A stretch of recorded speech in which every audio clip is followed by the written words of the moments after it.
Good morning student, welcome to physics class. जैसा कि हम जानते हैं कि हम एप्लीकेशन ऑफ रिफ्रैक्शन को डिस्कस कर रहे हैं, जिसमें हमने 4 एप्लीकेशन डिस्कस कर चुके हैं। First application the sun looks a little before by actual sunrise and until and after by actual sunset. Refraction through glass slab, the bottom of the tank appear to be raised and the twinkling of stars. उसी order में चढ़ते हुए ही हमारा 5th number का आता है bending of an object. कोई pencil लीजिए आप और उसे आप पानी में डालिए, इस तरह से पानी में लेके डिप कीजिए तो वो आपको हल्का सा बेंड होती हुई दिखाई देगी। What is a basic reason of this? इसका बेसिक रीजन ये है कि वाटर है, ये वाटर एक तरह के डेंसर मीडियम की तरह बिहेव करता है। ये आपकी एयर है, ये रेयर मीडियम है। लाइट रे डेंसर से रेयर में जाती है तो अवे फ्रॉम नॉर्मल, नॉर्मल से दूर हटती है। उसी तरीके से इसकी रियल डेप्थ और एपरेंट डेप्थ में शिफ्ट आता है। आपने पढ़ा था कि अपन जब बॉटम को देखते हैं तो वो थोड़ा सा ऊपर दिखाई देता है, तो वही हिस्सा इसके साथ होता है। रियल में वो इस पोजीशन पर है, लेकिन एपरेंट में वो इस पोजीशन पे, तो ये थोड़ा सा ऊपर दिखाई देगा। जब ये ऊपर दिखाई देगा तो हल्का सा बेंड होता हुआ दिखाई देगा। ठीक है, तो रिफ्रैक्शन ऑफ लाइट आपने बहुत अच्छी तरीके से डिस्कस किया। रिफ्रैक्शन ऑफ लाइट को आपने समझा, काफी डिटेल में आपने इसकी स्टडी की। अब जो आपका नेक्स्ट टॉपिक रहेगा रहने को, तो वो रिफ्रैक्शन का ही टॉपिक है, but very very most important है टोटल इंटरनल रिफ्लेक्शन। आइए डिस्कस करते हैं।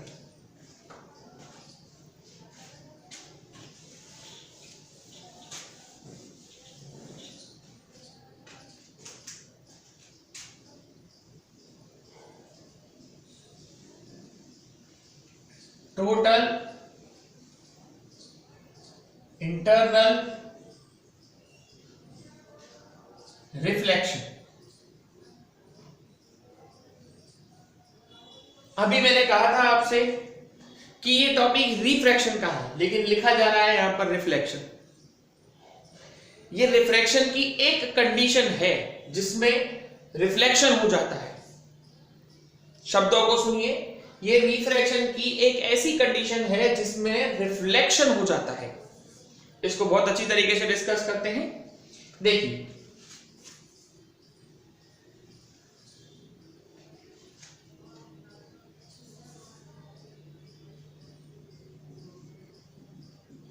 ये आपका डेंसर मीडियम है। डेंसर मीडियम के रेस्पेक्ट में आपका ये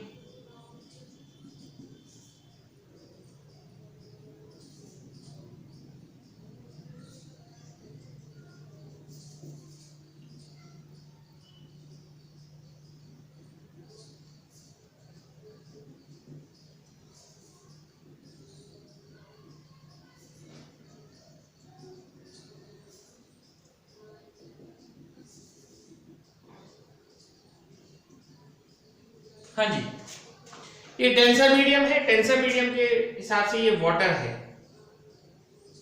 और ये आपकी एयर है। ठीक है, लाइट रे डेंसर मीडियम से रेयर मीडियम में जा रही है। देखिए, ये लाइट रे है, ये आपकी इंसिडेंट रे है, ये आपका नॉर्मल हो जाएगा। अब जाना चाहिए इस रे को इस तरह से, ये एंगल ऑफ इंसिडेंट हो जाएगा आई। इस रे का कुछ हिस्सा उसी मीडियम में लौट आता है, इसको हम बोलते हैं इंटरनल रिफ्लेक्शन। ढंग से समझिएगा, इस रे का कुछ हिस्सा उसी मीडियम में लौट आता है, इसको अपन बोलते हैं इंटरनल रिफ्लेक्शन। और रेस्ट जो दूसरे मीडियम में एंटर करेगा, जो डेंसर से रेयर में जाएगा, वो अवे फ्रॉम नॉर्मल, नॉर्मल से दूर हटेगा। ये आपकी एंगल ऑफ रिफ्रैक्शन हो गया आर। क्लियर लग रहा है कि आई की वैल्यू जो है वो आर की वैल्यू से कम होगी, यानी एंगल ऑफ रिफ्रैक्शन आई से ज्यादा होगा। ये पहला केस था आपका, फर्स्ट केस। सेकंड केस में आप आई की वैल्यू को इंक्रीज कीजिए। देखिए किस तरह से आपने आई की वैल्यू को इंक्रीज किया, ये नॉर्मल हो गया आपका। तो एंगल ऑफ जाना ओरिजिनल पाथ ये है, लेकिन वो इस तरह से जाएगी। अगर आप आई की वैल्यू बढ़ाएंगे तो ऑब्वियस बात है आर की वैल्यू बढ़ेगी, ठीक है। फिर आप आई की वैल्यू को और बढ़ाइए,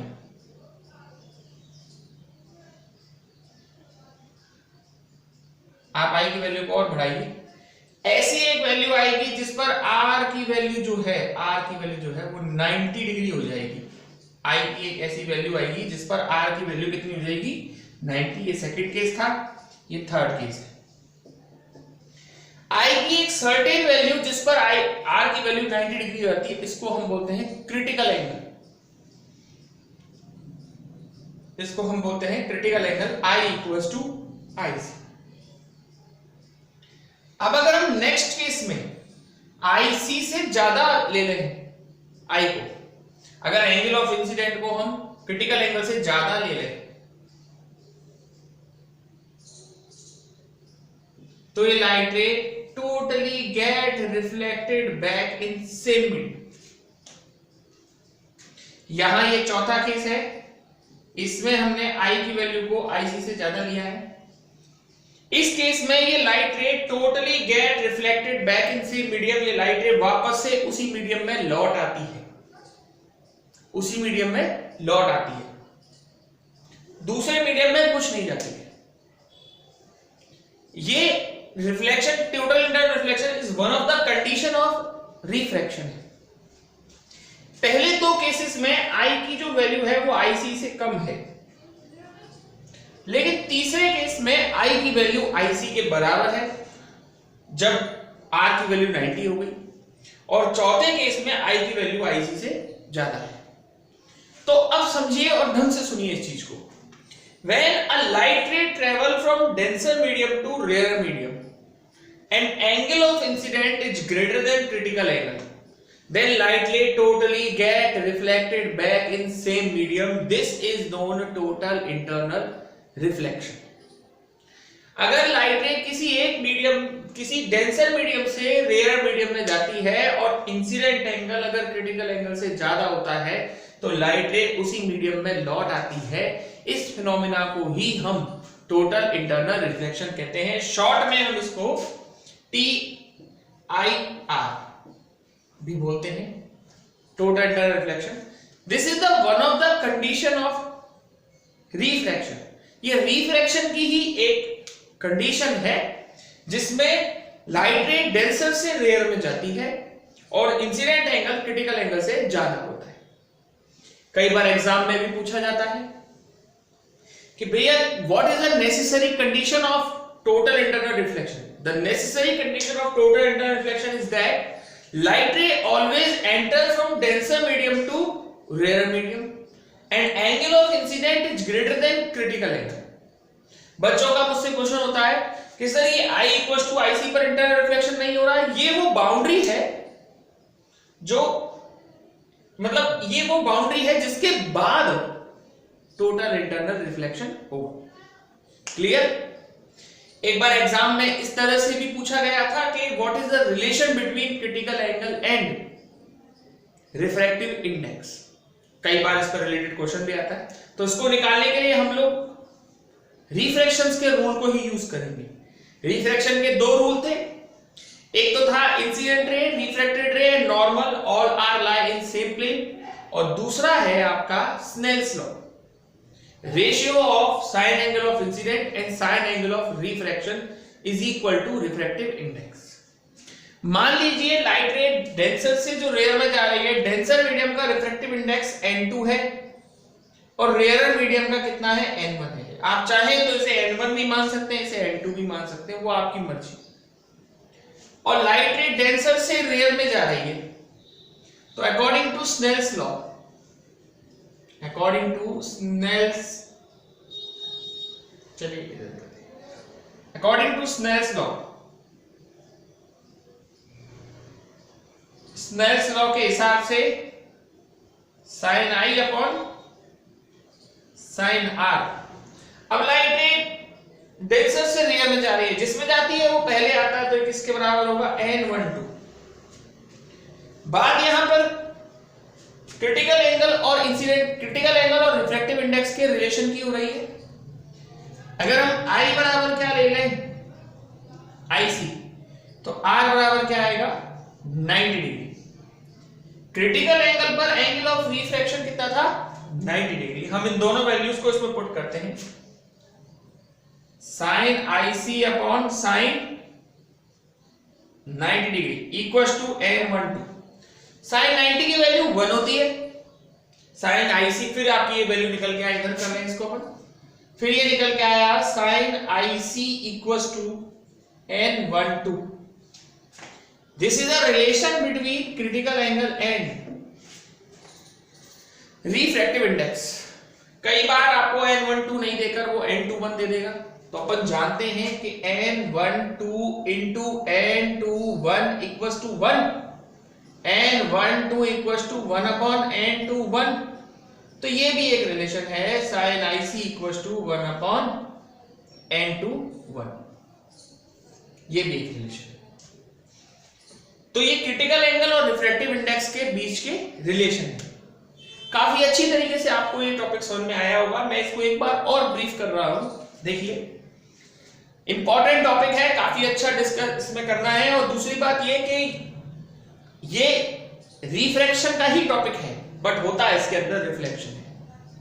बहुत सारे डेली बेसिस के फिनोमिना भी इसके ऊपर बेस्ड है, उनके बारे में भी डिस्कस करेंगे। देखिए, when a light ray enter from denser medium to rarer medium and angle of incident is greater than critical angle, then light ray totally get reflected back in same medium. This is known total internal reflection. इसी को अपन क्या कहते हैं, total internal reflection। ठीक है, और ये आपका जो है sin IC इक्वल्स टू, ये रिलेशन है, रिलेशन निकाला गया है स्नेल्स लॉ के अकॉर्डिंग। और इसमें जो बात बताई गई है वो ये बताई गई है, जब I इक्वल्स टू IC ले लेते हैं हम, जब I की वैल्यू IC के बराबर हो जाती है, तो R की वैल्यू इस केस में 90 हो जाती है। Sine IC upon sine 90 equals to n12, और सॉल्व कर लेते हैं, sine IC equals to n12 और n12 equals to n21 equals to 1, और यहां से सॉल्व करके sine IC equals to 1 upon n21। कोई दिक्कत? ठीक है सर। अब हम आपको एक क्वेश्चन करा रहे हैं रिफ्रैक्शन का, देखिए ध्यान से।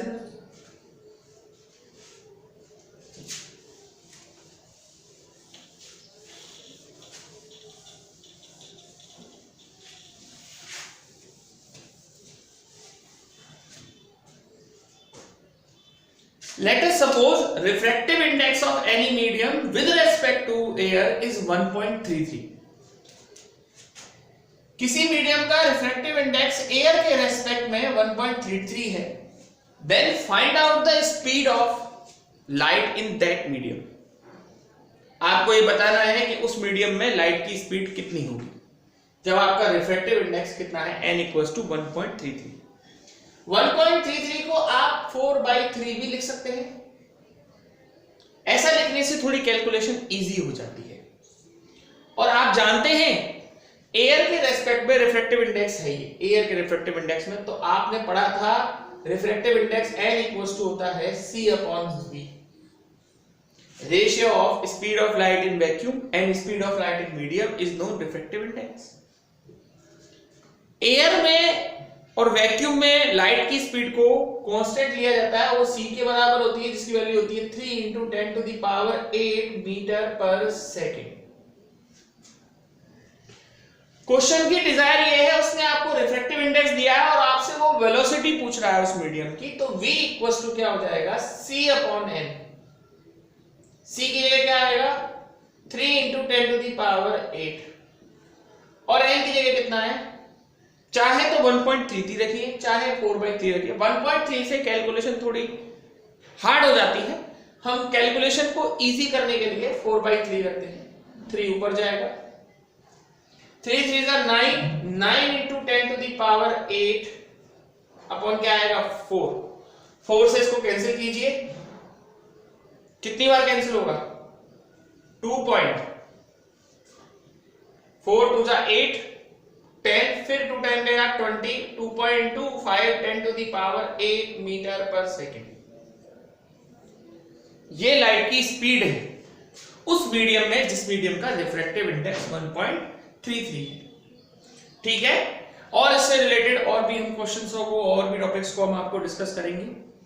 वैसे आज हमने बेसिकली जो दो टॉपिक्स पढ़े हैं, एक मेन टॉपिक जो पढ़ा है वो है टोटल इंटरनल रिफ्लेक्शन और एक हमने रिफ्रैक्शन की एप्लीकेशन पढ़ी है। कल हम टोटल इंटरनल रिफ्लेक्शन पर बेस्ड एप्लीकेशंस को पढ़ेंगे। कौन कौन सी एप्लीकेशन टोटल इंटरनल रिफ्लेक्शन पर बेस्ड है। आज का लेक्चर आपको समझ में आया होगा। इससे रिलेटेड टॉपिक्स के नोट्स प्रिपेयर कीजिए, अच्छी तरीके से बनाइए, neat and fair. Okay, that's all, stay home.